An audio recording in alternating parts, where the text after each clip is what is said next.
Hey everyone, this is a refresher for Forbidden Island. The refresher series is meant for people who have already played the game but want to refresh their memory on how to play. The first thing you're going to do to set up the game is to shuffle all of the island tiles and randomly place them face up in a grid like this. Make sure that all of the non-blue sides are facing up. The next thing you'll do is to place all the treasures next to the board. After that, shuffle the flood deck and then draw the top 6 cards one at a time. For each card drawn, flip the corresponding island tile over to its flooded side. Now shuffle the adventure cards and randomly deal 1 to each player. For this video, we'll simulate a 3-player game. Now take the colored pawn that matches your card and place it on the corresponding tile. So the navigator here is yellow, so we find the tile with the yellow pawn, and that's gold gate, so we'll place that here. And then we'll do the same for green and blue.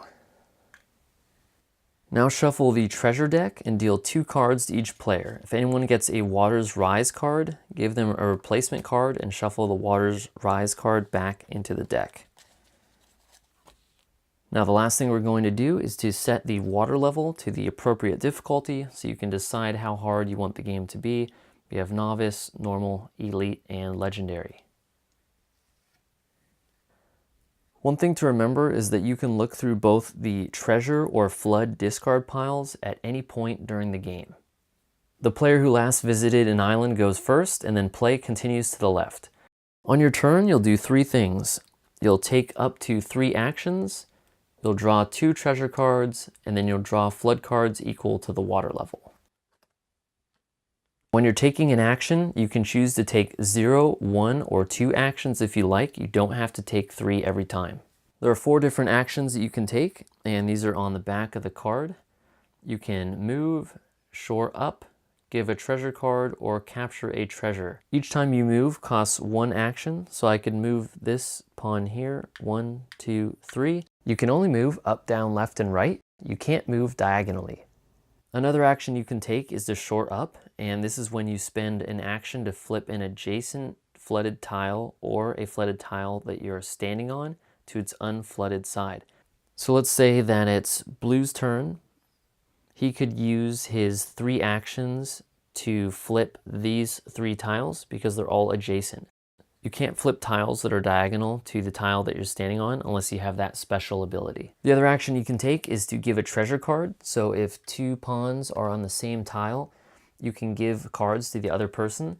You can give 1 or more treasure cards to another player, and it costs 1 action per card given. The only restriction is that you can't give out special action cards. And the last action you can take is to capture 1 treasure. So for 1 action, you can capture a treasure by discarding 4 matching treasure cards from your hand if you're on the corresponding treasure tile. So let's say that a couple rounds have passed and the yellow player has 4 treasure cards here and he's standing on the tile with that symbol. He can turn in these 4 cards and capture the treasure. So after taking up to 3 actions, you'll draw 2 treasure cards one at a time.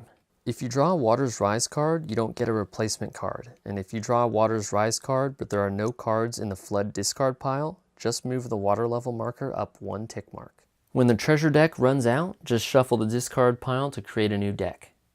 You can only have 5 cards in your hand, so if you ever have more than 5, you immediately choose and discard down to 5 cards.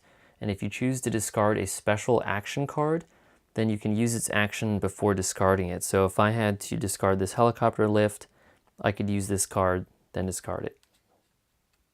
Now the last step is to draw flood cards. And so what you're going to do is draw cards equal to the water level. So since the water level is 2, we'll draw 2 flood cards here, 1 at a time. If the matching tile is not flooded, we'll flip it over. And if the matching tile is already flooded, then we'll remove the tile and the matching flood card from the game. So here we have the observatory.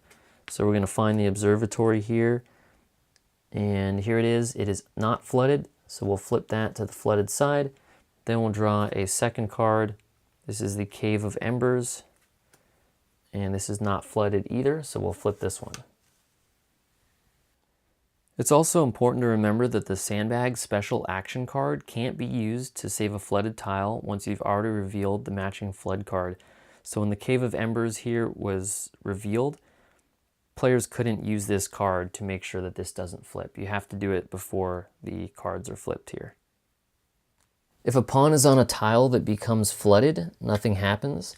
But if a pawn is on a tile that must be removed, it must move to an adjacent tile that's part of the island. And if a pawn can't move to an adjacent tile, it drowns and everyone loses the game. So if the Howling Garden card came up, then we would remove this tile from the game and the Howling Garden card as well. And this pawn would have to move to either this spot, this spot, this spot, or this spot.